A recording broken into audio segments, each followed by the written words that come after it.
काल कॅबिनेट बैठकीमध्ये वैद्यकीय शिक्षण संदर्भात एक मोठा निर्णय झालेला आहे निवासी डॉक्टरांसंदर्भात। आता संपाची भूमिका मागे घेतलेली आहे की नाही, सरकारची काय भूमिका? नाही, त्यांचे मी धन्यवाद मानतो। वास्तविक या निवासी जे डॉक्टर ज्युनियर आणि सिनियर निवासी डॉक्टर आहेत त्यांना 10,000 रुपये वाढीचा निर्णय राज्याचे उपमुख्यमंत्री तथा वित्तमंत्री अजितदादा पवार यांच्या अध्यक्ष झालेल्या बैठकीमध्ये आपण घेतला होता आणि त्यांना आम्ही आश्वासित केलं होतं की आम्ही लवकरात लवकर याची अंमलबजावणी करू। आपली जे मंत्रिमंडळाची बैठक परवा झाली त्यामध्ये मराठा समाजाला आरक्षण हा एकच विषय घेतल्यामुळं हा विषय आम्हाला घेता आला नव्हता। त्या दिवशीसुद्धा मी त्यांना बोलावलं आणि सांगितलं तुम्ही संपावर जाण्यासाठी जो निर्णय घेतलेला आहे तो एक आठवडाभर स्थगित करावा। 25 तारखेला पुन्हा आमची मंत्रिमंडळाची बैठक आहे, त्यामध्ये हा विषय आम्ही कोणत्याही परिस्थितीत मंजूर करून घेणार आहोत। तरीसुद्धा त्यांनी त्याला काय ते ऐकलं नाही आणि त्यांनी संप पुकारला। आता मला आनंद आहे, देर आहे दुरुस्त आहे।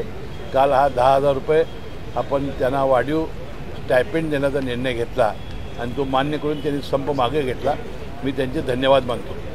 तसेच त्यांचा हॉस्टेलचा एक प्रश्न होता, कारण त्यांना राहण्यासाठी जी आपण हॉस्टेल दिलेली आहेत विशेषतः मुंबई आणि पुण्यासारख्या शहरामध्ये हॉस्टेलची अवस्था चांगली नाही, त्यामुळं त्यांना भाड्याची घरं घ्यावी लागतात आणि त्यासाठी जास्त पैसे मोजावे लागतात। त्यामुळं काल माझ्या अध्यक्षतेखाली माजी वैद्यकीय शिक्षण मंत्री गिरीश महाजन आणि शिक्षण मंत्री दीपक केसरकर साहेबांच्या समिती एक माझ्या नेतृत्वाखाली झाली आणि त्यामध्ये आम्ही हॉस्टेलबद्दल काय करणार आहोत याचा आम्ही लवकरात लवकर अहवाल देऊ आणि हॉस्टेलचा प्रश्न त्यांचा आम्ही मार्गी लावू।